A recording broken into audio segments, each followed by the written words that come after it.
یہ فیصلے سطحی نہیں ہونے چاہیے، اس کو بڑا ڈیپ روٹڈلی، گہری نظر سے، باریک بینی کے ساتھ جا کے، اور بالکل چائنا اپنی جگہ ہے، لیکن بلوچستان میں آزادی کی باتیں کی ہیں لوگوں نے، کر رہے ہیں.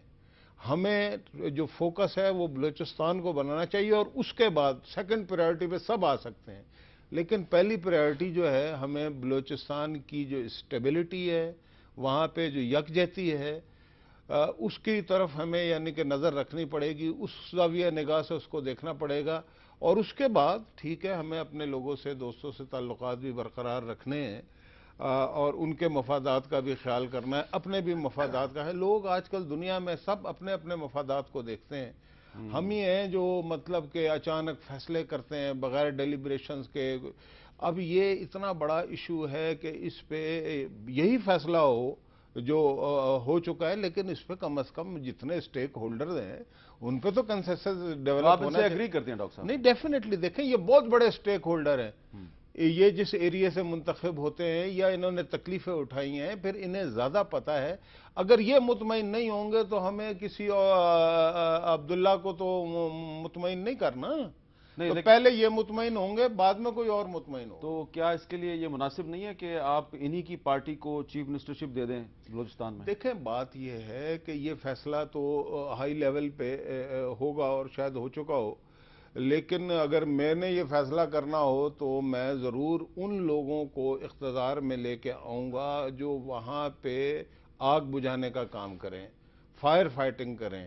یہ بعض اوقات انتخابی سیاست اور حکومتی سیاست سے بالا تر ہو کے قومی سطح پہ فیصلے کرنے پڑتے ہیں. اور میں یہ سمجھتا ہوں کہ بلوچستان کے مسئلے میں کسی پارٹی کو بھی سمیت پی ایم ایل این کے یہ نہیں دیکھنا چاہیے کہ ہمیں یعنی کہ وہاں حکومت ملتی ہے یا نہیں ملتی ہے. ہمیں یہ دیکھنا، ہم ہی کریں بے شک حکومت یا کوئی اور کرے، لیکن دیکھنا یہ چاہیے کہ وہاں پہ ایسی حکومت بنے کہ جس سے معاملات ٹھنڈے ہوں، جس سے پاکستان کا کوئی فائدہ ہو، جس سے وہاں پہ جو تکالیف میں مبتلا ہیں وہ تکلیفیں دور ہوں گی تو بلوچستان اور پاکستان کی خیر ہوگی، ورنہ مشکل ہے. ڈاکٹر صاحب، کیا آپ ایگری کریں گے مشاہد اللہ صاحب سے؟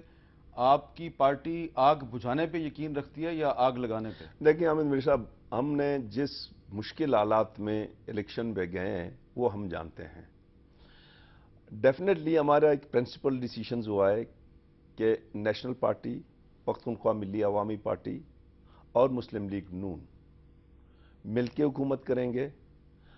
اور کیونکہ ہم یہ بھی کر سکتے تھے کہ ہم اور پختونخوا مل کے باقی دوسروں کو ملا کے، لیکن ہم نے ایک پرنسپل اسٹینڈ لی. نمبر 1، ہم تینوں حکومت کریں گے. یہ مسلم لیگ کو بھی ہم نے بتایا، یہ ہم نے کہا کہ مسلم لیگ کی پروروگیٹو ہے لیڈرشپ کی کہ وہ یہاں پہ کیا ڈیسیشن لے گی، کیونکہ ہم مسلم لیگ کے ساتھ کانفلکٹ میں جانا نہیں چاہتے ہیں. تیسری بات یہ ہوگی کہ باقی ماڈلٹیز، کس کو لینا، کس کو نہیں لینا، کس کو کتنی وزارتی ملنی، یہ تینوں پارٹیاں مل کے اس کو تقسیم کرے گی. نمبر 1، ہم حکومت کے اس سے اگر بن گئے، ہماری پہلی پرائیورٹی یہ ہوگی کہ جو بلوچستان میں اس وقت بلوچ قائدین جو ملیٹنٹ ہیں ان کے ساتھ باعزت نیگوشیٹ کرنا. جو کہ سارے آپ کے پرانے شاگرد ہیں. میرے شاگرد نہیں ہیں، کچھ میرے لیڈر بھی رہے ہیں، لیکن میں اس میں ایک لفظ شامل کرتا ہوں، باعزت نیگوشیشنز، ریسپیکٹیبل نیگوشیشن. نمبر 2، جو اسلام آباد اور بلوچ عوام کے درمیان ایک کانفیڈنس شیک ہوا ہے اس کو ری بلڈ کرنا. گڈ گورننس اور کرپشن پہ زیرو ٹالرنس. یہ ہماری جو وہ ہے ادارے ان کی ری اسٹرکچرنگ. یہ 5-6 چیزیں ہماری پرائورٹی پہ ہیں، لیکن ہم لیتے ہیں ان کے ساتھ باعزت مذاکرات کرنا، سیکٹریلزم کو کرو کرنا، ایک گڈ گورننس، تھرڈ جو ہے نا کرپشنز. یہ تمام چیزیں ری اسٹرکچرنگ آف دی. اچھا یہ بتائیں ڈاکٹر صاحب کہ بلوچستان میں الیکشن کتنا فیئر ہوا ہے؟ سر میں حامد میر صاحب، میں اس بات کو اس حد تک سمجھتا ہوں کہ اس دفعہ اتنی لارج نمبر پہ کوئی انٹرفیرنس نہیں ہوئی تھی. اچھا، کہیں کہیں ہوئی، جیسے ہمارے 5-0 ہے وہ لوکل ڈیسیشنز پہ ہوئے ہیں. اے سچ کوئی یہ پالیسی نہیں تھا کہ یار مالک کو ہرانا ہے. اچھا. البتہ لوکل سطح پہ ہمارے کچھ دوستوں کو ان لوگوں نے زبردستی ہروایا ہے، جیسے میر اکرم ہے، جیسے ہمارے جو ہے نا ایم این اے کے کینڈیڈیٹ جو ہے نا یاسین بلوچ ہے، اور اواران میں. تو یہ میں سمجھتا ہوں کہ لوکل ڈیسیشنز تھے. اچھا. اے سچ یہ نہیں تھا کہ اس کو باقی یہ کسی ادارے نے مداخلت نہیں کی، لیکن ان اداروں سے منسلک جو مقامی افسران تھے ان لوگوں نے بہت سے جگہوں پہ مداخلت کی. اچھا. پالیسی وائز نہیں تھا، جو میری فیلنگز ہے. اچھا، اب یہی میں بات لاہور چلتے ہیں جی، اسحاق حقوانی صاحب سے کرتے ہیں.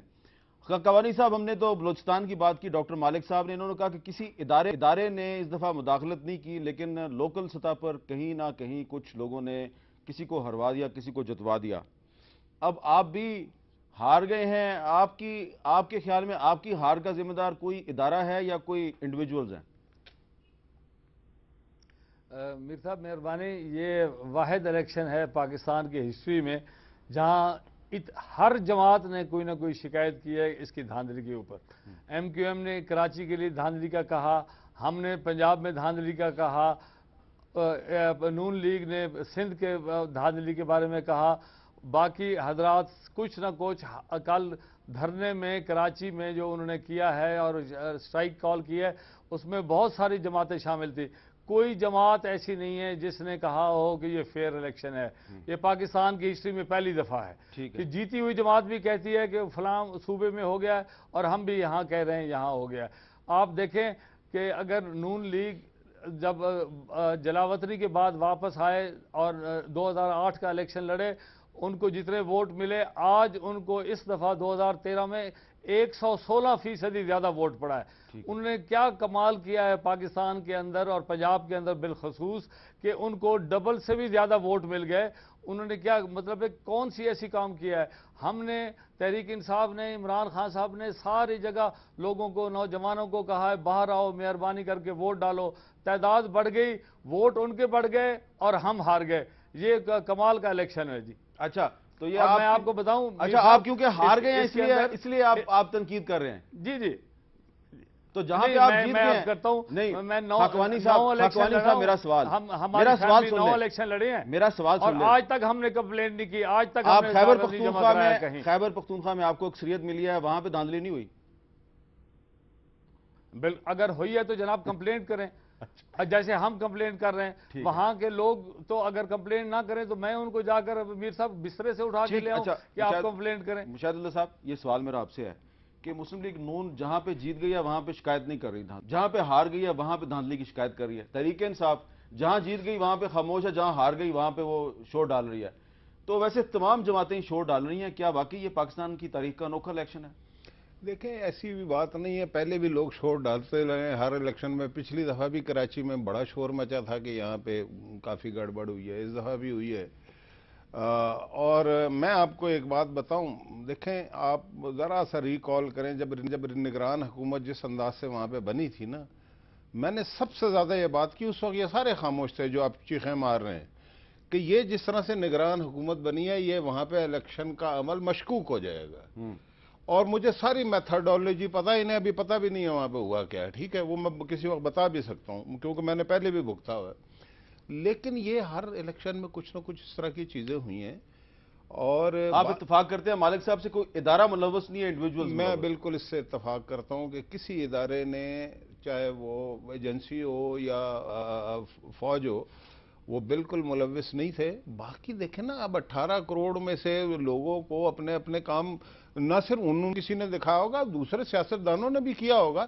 یہ ماضی میں بھی ہوتا رہا. لیکن یہ کہنا کہ جی ہم نے کیا توپ چلا دی تھی، توپ چلائی تھی تو پنجاب میں، یعنی کہ آپ نے جو اصل میں دیکھیں، بات یہ ہے کہ جب آپ اتنی ہائی پچ پہ لے کے جائیں، مثلا یہ کہتے تھے 1 کروڑ 10 لاکھ ہمارا ممبر ہے. اب یہ اتنی کو عجیب و غریب بات تھی. ایک ممبر کی بیوی بچے بھی ہوتے ہیں نا، ٹھیک ہے، کوئی 2-4 دوست بھی ہوتے ہیں، اور ممبر انفلوئنس کرتا ہے. یہ انٹرنیشنل یعنی کہ سروے ہے کہ کم سے کم 6 لوگوں کو وہ انفلوئنس کرتا ہے. آپ کے ووٹ کتنے نکل رہے ہیں بھائی؟ 76 لاکھ. ٹھیک ہے، تو بس اللہ کا شکر ادا کریں یہ اچھے ووٹ مل گئے آپ کو، میڈیا نے بڑا سپورٹ کیا ہے، دائیں بائیں سے ساری این جی اوز نے آپ کو سپورٹ کیا ہے۔ اچھا، میڈیا نے پی ٹی آئی کو سپورٹ کیا؟ آپ نے دیکھ لینا کیا ہوا تھا، media more then 90۔ P T I والے کہتے ہیں کہ آپ لوگوں کو نواز شریف نے خریدا ہوا ہے۔ دیکھیں بات یہ ہے نہیں، میں یہ نہیں کہہ رہا، دیکھیں آپ ایمانداری سے اگر جائزہ لیں، ہاں، ہر شخص یہ کہہ رہا تھا تبدیلی کو ووٹ دو، تبدیلی کا نعرہ تو عمران خان کا تھا نا، تو یہ سپورٹ تھی نا۔ پھر یہ کہ ایسے ایسے جیمز بانڈ جو ابھی تک پھر رہے ہیں میڈیا کے، وہ بھی ایسے لگے ہوئے تھے، ہمیں تو 40-50 سیٹوں پہ رکھا ہوا تھا، اور ہم نہ صرف یہ ہم نے دعوے نہیں کیے نا، ہم کام کرتے رہے۔ یہ تو الیکشن کے دن بھی ٹی وی پہ بیٹھ کے اپنے چہرہ کرا رہے تھے، ہم میں سے کوئی نظر آیا؟ چلیں یہ ذرا، تو قوم جو ہے نا، دیکھیں مجھے ایک شعر یاد آ گیا، وہ کہتے ہیں کہ رخ روشن کا روشن ایک پہلو بھی نہیں نکلا، جسے ہم چاند سمجھے تھے وہ جگنو بھی نہیں نکلا۔ جسے ہم چاند سمجھے تھے وہ جگنو بھی نہیں نکلا۔ چلتے ہیں حیدرآباد، اور وہاں پہ ہیں ڈاکٹر رحیلہ مکسی صاحبہ، مسلم لیگ نون کے ٹکٹ پر NA 2233 سے امیدوار تھی۔ السلام علیکم ڈاکٹر صاحبہ۔ وعلیکم السلام حامد میر صاحب۔ ڈاکٹر صاحبہ یہ بتائیے کہ آپ مسلم لیگ نون کے ٹکٹ پہ الیکشن لڑ رہی تھی، تو آپ کہہ رہی ہیں کہ آپ کے ساتھ دھاندلی ہوئی ہے، یہ کسی ادارے نے آپ کے ساتھ دھاندلی کی ہے، کسی شخص نے دھاندلی کی ہے، کیا ہوا ہے؟ آپ کیوں کہہ رہی ہیں کہ آپ کے ساتھ دھاندلی ہوئی ہے؟ آپ نے کل ہڑتال بھی کی، وائی؟ بڑی مہربانی حامد میر صاحب، میں سب سے پہلے آپ کی شکر گزار ہوں کہ کل جو آپ نے ایک میسو بک جو آپ نے دکھائی ہے پورے میڈیا پہ، جس پہ ستار بچانی اور صرف تیر پہ ٹھپے تھے، یہ ہسٹورک ریگنگ ہے جو اب کہاں سے آپ کو یہ ملی ہے اس کا آپ ہی کو پتا ہوگا۔ میں آپ کی بڑی ممنون ہوں۔ ٹنڈو الائر کی تاریخ میں اتنی بڑی ریگنگ نہیں ہوئی۔ میری جیتی ہوئی سیٹ، میں NA 223 کی کینڈیڈیٹ تھی اور PS 52 سے میں لڑ رہی تھی۔ کس نے ہروایا؟ میرا چھوٹا بھائی، آپ کو کس نے ہروایا؟ کیئر ٹیکر گورنمنٹ، جو پیپلز پارٹی کی کیئر ٹیکر گورنمنٹ نے اور تمام ایڈمنسٹریشن جو ان کی رکھی ہوئی تھی، ان لوگوں نے مجھے ہروایا۔ میرا جیتا ہوا الیکشن ٹنڈو الائر کے لوگوں کا جو مینڈیٹ تھا میرے حق میں، وہ انہوں نے جو ہے ہماری ہار میں تبدیل کیا، جو کہ لوگ آج بھی ماننے کو تیار نہیں ہیں۔ آپ اندازہ کیجئے کہ ڈے 1 سے جب سے یہ الیکشن کا یہ سارا سینیریو سٹارٹ ہوا، تو جو EDO ہیلتھ ہے وہ ستار بچانی کا اپنا سگا بھائی ہے، جو ٹنڈو الائر میں DHO ہیلتھ ہے، اور EDO ایڈوکیشن جو ہے 5 سال سے وہاں کا لوکل ہے غلام نبی دائیدانو۔ یعنی تمام ایڈمنسٹریشن جس میں ریونیو، ایڈوکیشن، ہیلتھ اور بیوروکریٹک ایڈمنسٹریشن، پولیس، ان سب نے مل کے ہم لوگوں کو یہ الیکشن ہروایا۔ اور آج بھی میں آپ کو یہ چیز دعوے کے ساتھ آپ کے پاس کوئی ثبوت ہے کہ اگر آپ کے پاس کوئی ثبوت ہے؟ میرے پاس یہ ثبوت ہے کہ آپ یہ اندازہ کیجئے کہ الیکشن سے پہلے میں ریٹرننگ آفیسر کے پاس گئی ہوں، اور تقریباً 35 پولنگ اسٹیشنز کے جو ان کے کینڈیڈیٹس کے اپنے گھروں میں اور ان کی اوتاکوں میں پولنگ اسٹیشنز لگائے ہوئے تھے، ان کو چینج کرنے کے لیے اور نیوٹرل جگہوں پہ میں نے ان کو کہا کہ آپ ان کو شفٹ کریں، لیکن میری ایک بھی بات نہیں سنی گئی۔ وہیں ہوئے ان کی اپنی اوتاکوں میں جہاں انہوں نے دبا دب ٹھپے لگائے۔ پولنگ والے دن یہ حالت تھی کہ میرے ایجنٹس جہاں جہاں بیٹھے، ان لوگوں نے مار پیٹ کے میرے ایجنٹس کو نکالا، اور اگر کہیں ایجنٹ اعتراض کر رہے تھے تو ان ایجنٹس کو انہوں نے باہر بھگایا اور ٹھپے لگائے۔ آپ اندازہ نہیں کر سکتے کہ ٹنڈو الائر میں ہماری جیتی ہوئی الیکشن کو انہوں نے ہروایا۔ میں آپ کو ایک چیز بتا دوں کہ ٹنڈو الائر کا سینیریو بڑا ڈیفرنٹ ہے، کیونکہ پریزیڈنٹ صاحب جو ہے اس کے لیے ٹنڈو الائر صرف پولیٹیکل ڈسٹرکٹ نہیں ہے، اس کا فائنینشل ڈسٹرکٹ بھی ہے، اس کی اپنی 2 شوگر ملز ہیں، ہزاروں ایکڑ اس کی اپنی زمین ہے۔ یہ سیٹ اس کے لیے بڑی امپورٹنٹ تھی۔ پیپلز پارٹی نے بڑی کوشش کی کہ میں اور میرا بھائی پیپلز پارٹی کو جوائن کریں۔ فریال ٹالپور نے مجھ سے رابطہ کیا، مجھ سے ملاقات کی، اور قائم علی شاہ صاحب نے کہ آپ آئیں اور پیپلز پارٹی کو جوائن کریں، کیونکہ اگر آپ آئیں گی اور پیپلز پارٹی جوائن کر لیں گی تو ٹنڈو الائر میں الیکشن نہیں ہے۔ میرے فیئر مینڈیٹ کو عوام کو انہوں نے چرایا ہے۔ آج بھی میں دعوے کے ساتھ کہہ سکتی ہوں کہ اگر کراچی NA 250 پہ الیکشن ہوا ہے اور فوج کی نگرانی میں دوبارہ الیکشن کرائے اور اس الیکشن کو نل اینڈ وائڈ قرار دیں، تو میں آپ کو یقین سے کہہ سکتی ہوں کہ میں بڑے مینڈیٹ سے یہ الیکشن، آپ اندازہ کیجئے کہ ستار بچانی، امداد پتافی، یہ وہ کینڈیڈیٹس ہیں جہاں جا رہے تھے لوگ ان کو ٹماٹر اور انڈے مار رہے تھے، ادا ہزاروں برادریاں، لاکھوں لوگ ہماری پارٹی میں شامل ہو رہے تھے، ہمارا جیتا ہوا الیکشن جو ہے یہ انہوں نے ہروایا، جس کا ثبوت کل آپ نے دکھایا۔ اگر ایک بک آپ کے پاس آئیے، آپ اندازہ کیجئے کہ ایسی کتنی بکیں ہوں گی جس پہ انہوں نے تیر پہ ٹھپے لگا مجھے کے اور سمجھ میرے نہیں آ رہی الیکشن کہ کو ہرا۔ دھاندلی آپ کے ساتھ ہوئی ہے، ثبوت میرے پاس آ گئے ہیں، آپ کے پاس کچھ ہے کہ نہیں ہے؟ ادا میں آپ کو ایک چیز ذرا دکھا دوں، اگر آپ دیکھیں اسٹیٹمنٹ آف کاؤنٹ ہوتا ہے، ایک یہ پیپر ہوتا ہے جو سرٹیفائیڈ ہوتا ہے، آپ اندازہ کریں اس پیپر پہ یہ پولنگ سٹیشن کے پریزائیڈنگ آفیسر حاجن نے دیا ہے، ادا اس پہ میرا نام ہے، سامنے ووٹ ہی نہیں ہے، اور یہ خالی پیپر ہمارے اس طرح سے انہوں نے پیپروں پہ آپ اندازہ کریں اس طرح ہمارے ایجنٹس کو ریزلٹ صرف میرا نام ہے اور جو میرے جو مخالف کینڈیڈیٹس ہیں ان کے کوئی ووٹنگ، یہ آپ دیکھیے کہ اس طریقے سے ٹھیک ہے، ادا پوری الیکشن انہوں نے رک کی ہے۔ ٹھیک ہے، میرا خیال ہے کہ الیکشن آپ کو الیکشن پٹیشن فائل کرنی چاہیے۔ بہت بہت شکریہ ڈاکٹر راحیلہ صاحبہ۔ ہم نے آپ کو صرف سندھ سے تعلق رکھنے والی مسلم لیگ نون کی ایک کینڈیڈیٹ کی بات سنوائی ہے جو کہہ رہی ہیں ان کے ساتھ دھاندلی ہوئی ہے۔ میرے ساتھ ایسے کم از کم 3 جو مسلم لیگ نون کے کینڈیڈیٹ ہیں انہوں نے رابطہ کیا اور ان کے پاس ایسے ہی ثبوت ہیں۔ اب پتہ نہیں کہ یہ سب کچھ پنجاب میں ہوا ہے نہیں ہوا، سندھ میں ہوا ہے نہیں ہوا، بلوچستان میں ہوا ہے نہیں ہوا۔ میں تو روزانہ آپ کو بہت کچھ دکھا رہا ہوں لیکن الیکشن کمیشن آف پاکستان کچھ نہیں کر رہا۔ ایک وقفے کے بعد دوبارہ ملتے ہیں۔